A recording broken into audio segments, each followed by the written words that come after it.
ఆలయాలలోనూ జరుగుతూ ఉంటుంది. కానీ అలా కాదు, కార్తీక మాసం వచ్చేటప్పటికి శివాలయంలో, విష్ణువాలయంలో, అంబికాలయంలో, మఠ ప్రాంగణంలో ఈ 4 చోట్ల కూడా దీపాన్ని పెడతారు. మీకు 12 నెలలు ఉన్నప్పటికీ కూడా 12 నెలలలో ఏ నెలలో పెట్టే దీపానికి కూడా ఆ నెలతో దీపం పేరు లేదు. ఏదో భాద్రపద దీపం, లేకపోతే ఆశ్వీజ దీపం, మార్గశిర దీపం అలా పేర్లు లేవు. ఒక్క కార్తీక మాసంలో పెట్టేటటువంటి దీపానికి మాత్రమే కార్తీక దీపము అని పేరు. ఏమి ఆ నెలలో పెట్టిన దీపానికి అంత పేరు ఎందుకు రావాలి? ఆ ఒక్క నెలలోనే దీపానికి అంత ప్రాముఖ్యత ఎక్కడుంది? యథార్థానికి పూజలో ప్రారంభంలో ఒక అంగంగా మనం దీపం వెలిగిస్తాం. కానీ కేరళ రాష్ట్రంలో ఇప్పటికీ ఒక అలవాటు ఉంది. దీపం ఒక్కదాన్ని వెలిగించి దాని మీదకి అన్నపూర్ణని ఆవాహన చేసి పూజ చేస్తారు అక్కడ. కానీ మన వైపు ఆ ఆచారం లేదు. దీపం ఎందుకు పెడతాం మనం పూజలో అంటే, ఉదయం 11 గంటలకి పూజ చేసిన దీపం పెడతాం, 12ంటికి పూజ చేసిన దీపం పెడతాం, సాయంకాలం 4 గంటలకి సత్యనారాయణ వ్రతం చేసుకుంటున్న దీపం పెడతాం. ఎందుకు అక్కడ దీపం లేదా, వెలుతురు లేదా? ఎందుకు దీపం పెట్టడం అంటే, దీపం పెట్టడం వెనక ఒక నిశ్చిత అభిప్రాయం ఉంది, ఒక ప్రధానమైన ఆచారం ఉంది. మనకి పరమేశ్వరుడు 5 జ్ఞానేంద్రియములను ఇచ్చాడు. కన్ను, చెవి, ముక్కు, నాలుక, చర్మము. సమస్త సుఖములు ఈ 5 మీదే ఆధారపడ్డాయి. నేను దాని గురించి పెద్ద వ్యాఖ్యానం చేయక్కర్లేదు. నేను ఒక్క మాట అంటాను, ఊహించండి. ఈశ్వరుడు కన్నిచ్చి చూపివ్వలేదు, చెవి ఇచ్చి వినికిడి శక్తి ఇవ్వలేదు, ముక్కిచ్చి వాసన చూసే శక్తి ఇవ్వలేదు, నాలుకకి రుచి చూసే శక్తి ఇవ్వలేదు, చర్మానికి స్పర్శ శక్తి ఇవ్వలేదు. సుఖమన్న మాట మీకేముంది చెప్పండి? సుఖము లేదు, దుఃఖము లేదు. జలపాతం ఉంది, మీరు చూస్తారా? వీణానాదం ఉంది, మీరు వింటారా? రామాయణం ఉంది, చదువుతారా? తిరుపతి లడ్డు ఉంది, మీరు తింటారా? కడుపున పుట్టిన కొడుకున్నాడు, మీరు పుత్రగాత్ర పరిష్వంగం అనుభవించగలరా? దేవాలయ శిఖరాన్ని చూస్తారా? ఎందుకు ఇంకా మీకు ఏమిటి సుఖం? బ్రహ్మాండమునందున్న ఏ భోగస్థానము మీకు సుఖస్థానము కాదు. సుఖము కానప్పుడు దుఃఖము కాదు. ఇక మనిషి జీవితానికి సుఖము దుఃఖము అన్న 2 మాటలు లేవు, ఏమీ తెలియదు. పరమేశ్వరుడు ఈ 5 ఇంద్రియములనిచ్చి 5 ఇంద్రియములకు శక్తినిచ్చాడు. ఒక్క ఆత్మయే ఒక్కొక్క దాని మీద పడి ఒక్కొక్క శక్తినిస్తుంది. నానా ఛిద్రఘటోదర స్థిత మహాదీప ప్రభాభాస్వరం జ్ఞానం యస్య చక్షురాదికరణ ద్వారా బహిస్పందతే అంటారు శంకరాచార్యులు వారు దక్షిణామూర్తి స్తోత్రంలో. ఆత్మ కాంతి కంటి మీద పడి చూసే శక్తినిస్తుంది. కన్ను 5 ఇంద్రియములలో నాయకుడు. నయన నాయక. ముందు కన్ను లాగుతుంది, ఇంద్రియాలన్నీ ఎడతాయి.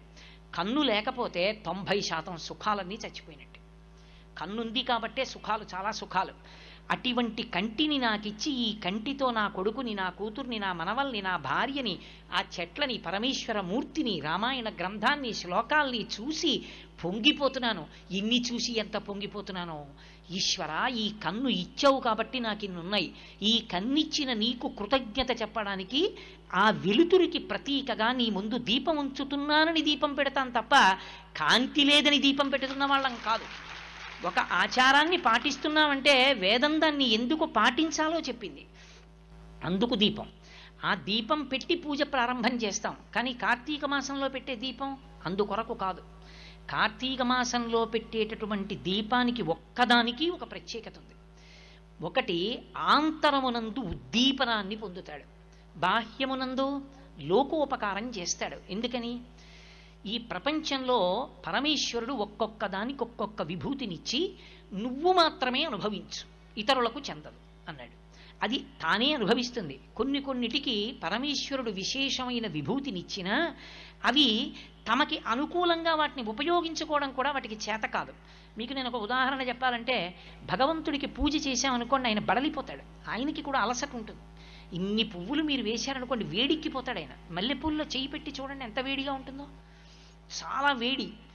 ఇంత అగరత్తుల కట్ట వెలిగించి అక్కడ పెడతాడు, పొగ. బడలిపోయిన పరమేశ్వరుడికి చామరం వేస్తే ఆయన అమ్మయ్య అని ప్రశాంతత పొందుతాడు. అందుకే రాజోపచారాల్లో చామరం జయామి చామరం వేస్తాం. చామరం ఎక్కడిది? చామరీ మృగం యొక్క తోక. ఆ చామరీ మృగం యొక్క తోకలోని వెంట్రుకలను గుదిగుచ్చి చామరంగా వేస్తాం.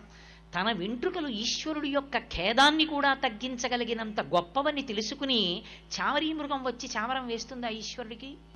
వెయ్యలేదు.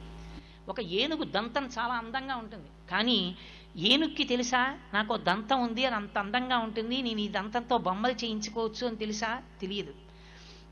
ఒక చేప ఒక్కటే నీళ్లలో ఈదగలదు, కన్ను ముయ్యకుండా నీటిలో ఈదగలిగిన శక్తి నాకే ఉంది అని చేప మురిసిపోగలదా? మురిసిపోలేదు.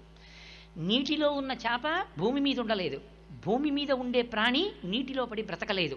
కానీ ఒక్క మనిషి మాత్రం చామరీ మృగం వెంట్రుకలు తెచ్చి ఈశ్వరుడికి చామరం వేసి పుణ్యం పొందుతాడు. గడ్డి తిని పాలిచ్చే ఆవు పాలు తెచ్చి అభిషేకం చేసి ఇహమునందు పరమునందు కూడా సౌఖ్యాన్ని పొందుతాడు. ఎక్కడో నీటిలో తిరుగుతున్న చేపని పట్టుకుని తెచ్చి తాను తింటాడు. ఎక్కడో పక్షులు ఎగరవలసిన ఆకాశంలో తాను విమానం ఎక్కి ఆకాశంలో ఎగురుతున్నాడు. ఈ భూమి మీద వేగంగా వెళ్ళడానికి వీలైనటువంటి సాధనములను ఎక్కి తాను వెడుతున్నాడు.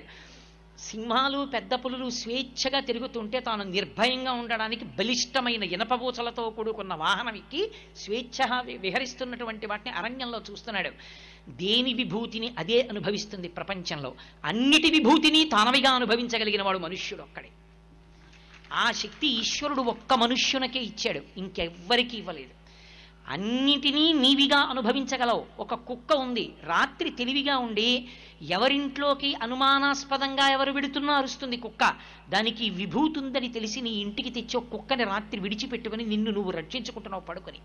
కానీ నీ దగ్గర బలవంతంగా గుప్పెడన్నం మాత్రం కుక్క తినలేదు. నీ గడప దాటి లోపలికి వస్తే కొడతావు.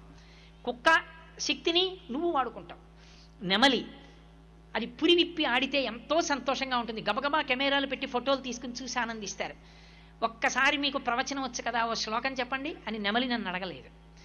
నేను సమస్త భూతముల యొక్క విభూతిని నేను అనుభవిస్తాను, కానీ నాకున్న విభూతిని ఆ ప్రాణులు మాత్రం అనుభవిస్తాయని నమ్మకం ఏం లేదు. ఇన్ని ప్రాణుల యొక్క అనుగ్రహాన్ని నువ్వు పొందుతున్నావు. అందుకే అవి ఇంకా కొన్ని కోట్ల జన్మలెత్తితే తప్ప పొందలేని మనుష్య శరీరాన్ని నువ్వు పొంది ఉన్నావు కాబట్టి నువ్వు ఇప్పుడు వాటికి ఉపకారం చెయ్యాలి.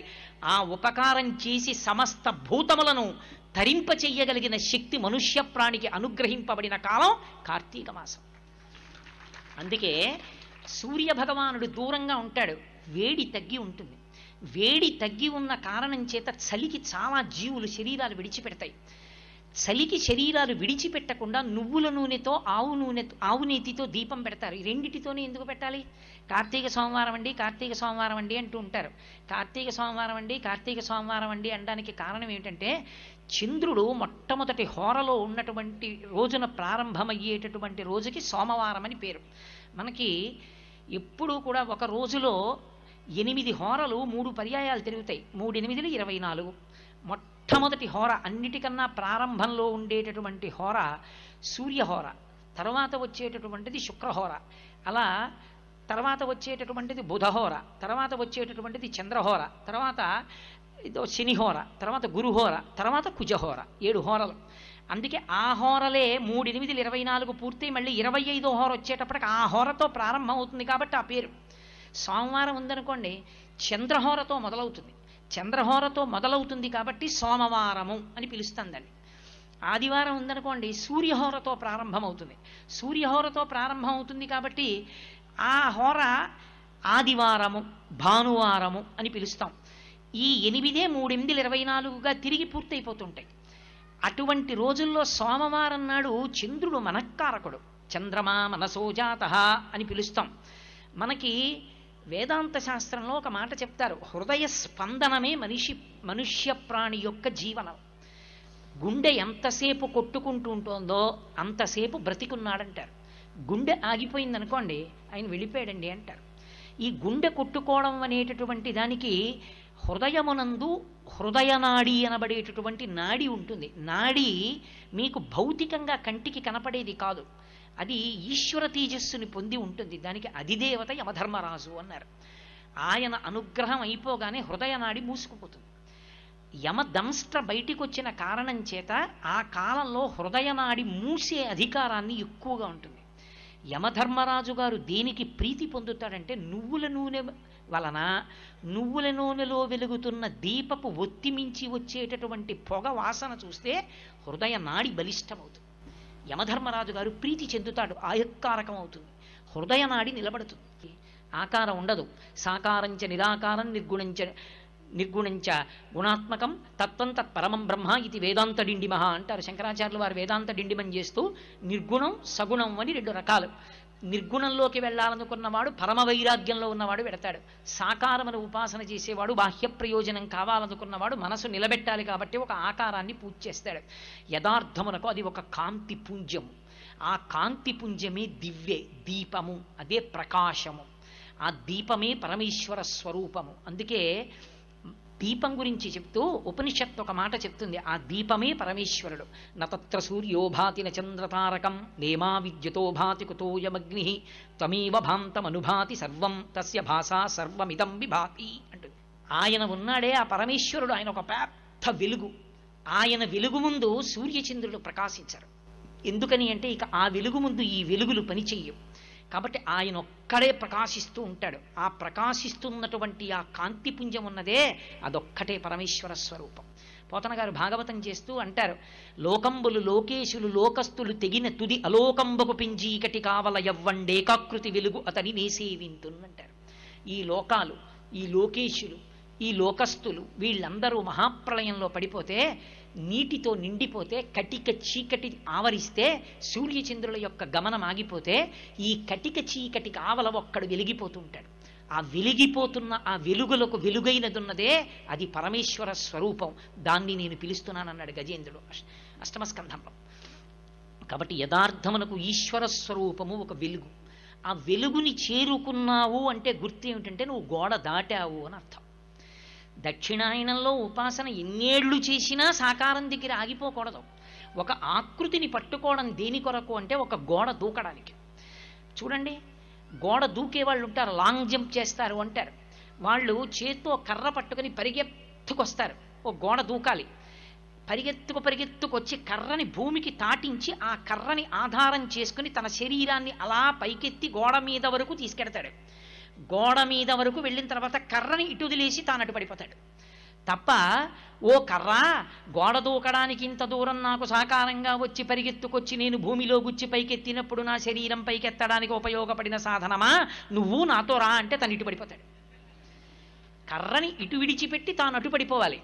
ఒక సాకారాన్ని పట్టుకుని ఉపాసన చేసి చేసి చేసి చేసి ఈ సాకారమే అంతటా నిండిపోయింది. సభాభ్య సభాపతిభ్యశ్చ భో నమో నమో. ఈ సభాపతి నమస్సికత్యాయ చ ప్రవాహ్యాయ చ మేఘ్యాయ చ విద్యుత్యాయ చ.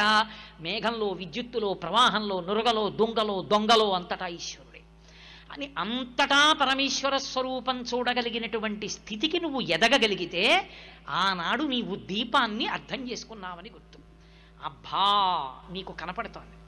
కుక్కలో, పిల్లిలో, దాని కన్నుల కాంతిలో, దాని నడకలో, దాని కదలికలో, దాని ఆకల్లో, దాని దాహంలో, దాని భయంలో ఒక చీమ అలా వెళ్ళిపోతూ ఉంటుంది.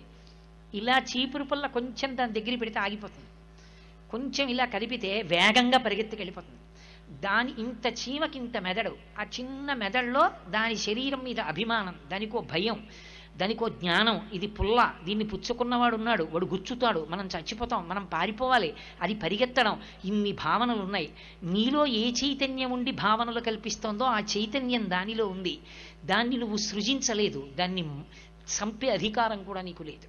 ఇంకొక చైతన్యాన్ని తీసే అధికారం నీకు లేదు. అప్పుడు ఎక్కడ ఈశ్వరుణ్ణి చూస్తావు నువ్వు? నీ పూజామందిరంలో కాదు ఈశ్వరుణ్ణి చూసేది, నీకు ఎక్కడ చూసినా ఈశ్వర విన్యాసమే కనపడుతుంటుంది. అంతటా నమ హరికేశాయోపవీతి నే పుష్టానాం పతయే నమో నమో అంటుంది రుద్రం. అదిగో ఆ చెట్టు యొక్క ఆకుపచ్చటి ఆకులలో అందరూ కదలకుండా కూర్చుని ప్రవచనం వింటున్నట్టుగా తాను కూడా నిలబడి వింటున్నటువంటి ఆ చెట్టులో కూడా పరమేశ్వరుడు కనపడితే, ఇక్కడున్నాడు రానా స్వామి అనుకున్న నాడు ఆకుపచ్చని చెట్టులోని ప్రతి ఆకులోని ఆకుపచ్చతనంలో నీకు పరమేశ్వరుడు కనపడతాడు. అదిగో ఆ దర్శనాన్ని నువ్వు పొందావనడానికి ఉదాహరణ దీపం. ఆ కాంతి అది నీకిక్కడ అంకురించిందని గుర్తు నీకు అంతటా కనపడుతోంది. ఎందుకని లోకంలో యథార్థము తెలియాలి అంటే దీపం ఒక్కటే సాధనం. అది తాడో పామో నాకు తెలియదు అనుకోండి, నేను ఏ ఉద్యోగం చేస్తున్నానో ఆ అపాయింట్మెంట్ ఆర్డరో, నేనేం చదువుకున్నానో ఆ సర్టిఫికెట్లో, నా ఎల్ఐసి పాలసీలో, నా చెక్ బుక్కో పట్టుకొస్తే తెలియదు. ఒక దీపం పట్టుకొస్తే తెలుస్తుంది. దీపంలో అది తాడని తెలియగానే పాము కాదన్న సత్యం తెలిస్తే భయం పోతుంది. ఈ జగత్తు కాదు బ్రహ్మమన్న సత్యము నీకు అనుభవంలోకి ఈశ్వరానుగ్రహంగా రాగానే ఇంక నువ్వు అద్వైతానందమునందు ఓలలాడి నిర్భయ స్థితిని చేరుకుంటావు. అదిగో అలా చేరుకోవడానికి కావలసినటువంటి ప్రజ్ఞ పరమేశ్వరానుగ్రహంగా అంకురిస్తుందని తెలుసుకుని అంతటా ఉన్నది ఒక్క పరమాత్మ స్వరూపమే అన్న వేదభావన యందు నువ్వు